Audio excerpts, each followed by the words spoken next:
Olá pessoal, o vídeo de hoje do canal é sobre sexualidade da pessoa com deficiência intelectual. Eu sou Cecília Alecrim, seja muito bem-vinda ao canal Inclusão com Afeto.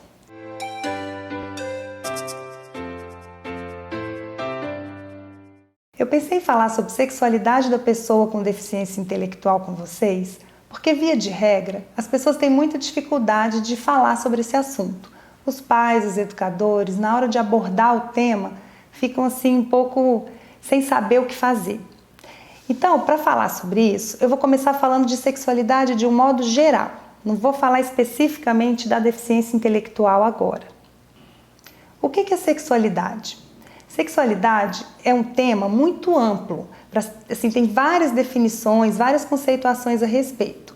Mas o que é comum nessas definições, que aparecem em todas, é a gente falar sobre afeto, prazer, desejo, sexo. Só que aqui eu não vou abordar essa questão do sexo, da relação sexual. Eu até quero fazer um vídeo mais pra frente sobre isso, que é super importante, mas aqui eu vou me ater mais à questão do afeto e do prazer. Sexualidade faz parte do mundo animal. Qualquer animal sente prazer, sente desejo, mas o que difere a sexualidade do ser humano? Em que a gente é diferente em relação a essa questão dos animais? A gente tem um tabu muito grande em relação ao sexo, né? Esse tabu vem sendo construído historicamente, tem vários motivos para ele existir, mas o fato é que ele existe e que isso faz toda a diferença na hora da gente lidar com nossos filhos a respeito desse tema. É muito comum os pais não conseguirem falar sobre, exatamente por essas travas, por essas amarras. Na hora que o filho começa a despertar, começa a mostrar comportamentos relacionados a essa vivência da sexualidade, os pais ficam muito confusos. E o que normalmente a gente faz quando a gente se sente confuso? Ao invés da gente parar, respirar, resolver a confusão, né, tentar resolver, chegar num ponto positivo em relação a isso, a gente deixa o tema que está deixando a gente confuso de lado. A gente bota ali como se a gente não quisesse enxergar, a gente não quer lidar com a confusão. Então a gente põe de lado. Só que isso traz um problema, porque quando a gente põe isso de lado, a gente desconsidera o que nosso filho está passando e está sentindo. Então ou o pai e a mãe chegam com uma atitude muito autoritária e proibitiva, ou então simplesmente ignora. E aí o filho vai buscar conhecer, buscar informação, porque a gente quer elaborar aquilo que ele está sentindo, o adolescente vai buscar essas informações fora de casa e muitas vezes não é da melhor forma, da forma mais adequada. E aí como é que isso acontece com a pessoa com deficiência intelectual? Existe um mito em relação à pessoa com deficiência intelectual que eu não gosto de ouvir, fico brava quando eu escuto, que é que a pessoa com deficiência intelectual tem a sexualidade exacerbada. Isso não é real, isso é uma mentira, não existe. A pessoa com deficiência, ele tem a sexualidade, desenvolve isso da mesma maneira que qualquer pessoa, como eu, como você, sem nenhuma diferença. A questão está na forma que a educação da pessoa vai sendo conduzida. A primeira questão a ser abordada é a infantilização da pessoa com deficiência intelectual. É muito comum os pais e a sociedade em geral tratar a pessoa com deficiência intelectual como criança, uma eterna criança. E aí é totalmente desconsiderada a possibilidade do namoro, da vivência da sexualidade, da relação sexual, como se isso não pudesse existir na vida dessa pessoa. Um outro ponto importante é a dificuldade de elaboração que a pessoa com deficiência intelectual tem em relação a alguns temas, por conta da própria dificuldade cognitiva. Então, muitas vezes, quando a gente fala nessa vivência da sexualidade, quando a pessoa sente, vem aquele sentimento, aquela vontade, aquele desejo, ela precisa elaborar isso, como eu já falei anteriormente. Ela busca elaborar, busca entender.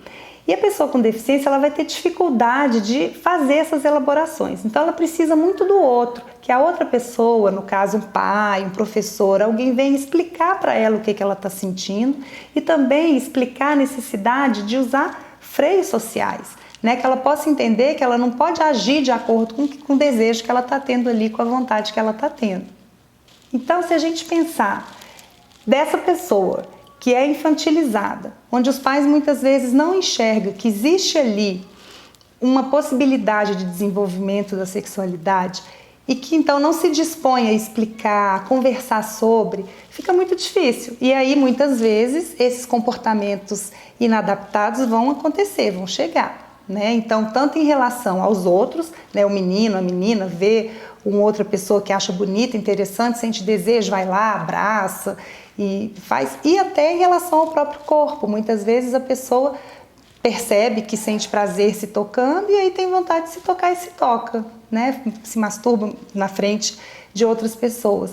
E aí, sendo que quando isso acontece, seria muito mais fácil se os pais ou o educador simplesmente chegassem e explicassem: olha, aqui não é lugar, explica qual é o lugar, qual é a frequência, e nem que você tenha que explicar isso repetidas vezes, mas você já sabe que isso é natural, isso não te assusta, você vê que seu filho está tendo esse comportamento, não te assusta, você sabe que isso é possível, então você vai conversar e explicar para ele a respeito.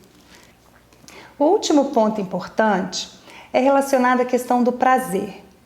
A sexualidade está totalmente vinculada ao prazer. Então, quando a gente sente prazer nas atividades diárias, nas relações que a gente tem com as pessoas, no que a gente faz no dia a dia, a gente não fica tão conectado só com esse prazer sexual. A gente consegue sublimar isso de outras formas. E o que acontece muitas vezes com as pessoas com deficiência intelectual é que elas têm um dia a dia muito desprovido de prazer, muito vazio, com atividades, às vezes está na escola, mas não está de fato incluído, se relacionando com as outras crianças. Na hora que surge a vontade de namorar, não pode, não tem com quem namorar, porque a família muitas vezes não deixa. Então ela começa a ver o irmão vivendo outras coisas, saindo de casa, tirando uma carteira, indo trabalhar, e ele ali naquela vida muito igual e muito sem prazer.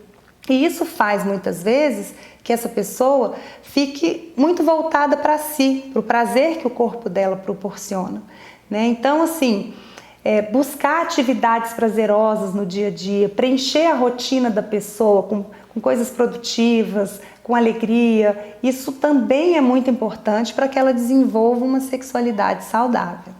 Então, para a gente concluir o assunto, é muito importante que você, pai, mãe, considere que seu filho desenvolve a sexualidade como qualquer outra pessoa.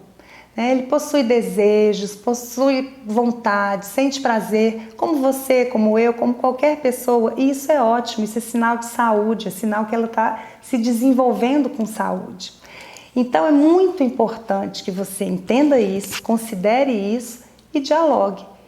Não tenha medo de chegar e falar com seu filho sobre o que ele está sentindo, sobre o que ele está vivenciando. Explique para ele o que ele pode e o que ele não pode fazer, qual é a hora de fazer, com quem que pode fazer. Isso tem que fazer parte do diálogo, tanto dos pais como também na escola dos educadores. Então, assim, se isso for difícil, como eu falei antes, às vezes a gente não está tão bem resolvido, inclusive, né, é um tabu para a gente essa questão, esse tema.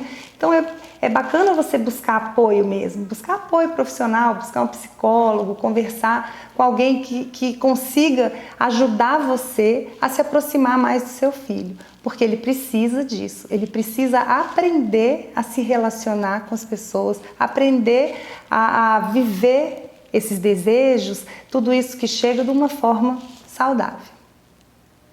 Se você tiver alguma dúvida, deixe aqui nos comentários. Não esqueça de curtir e de se inscrever no canal. Um forte abraço e até o próximo vídeo.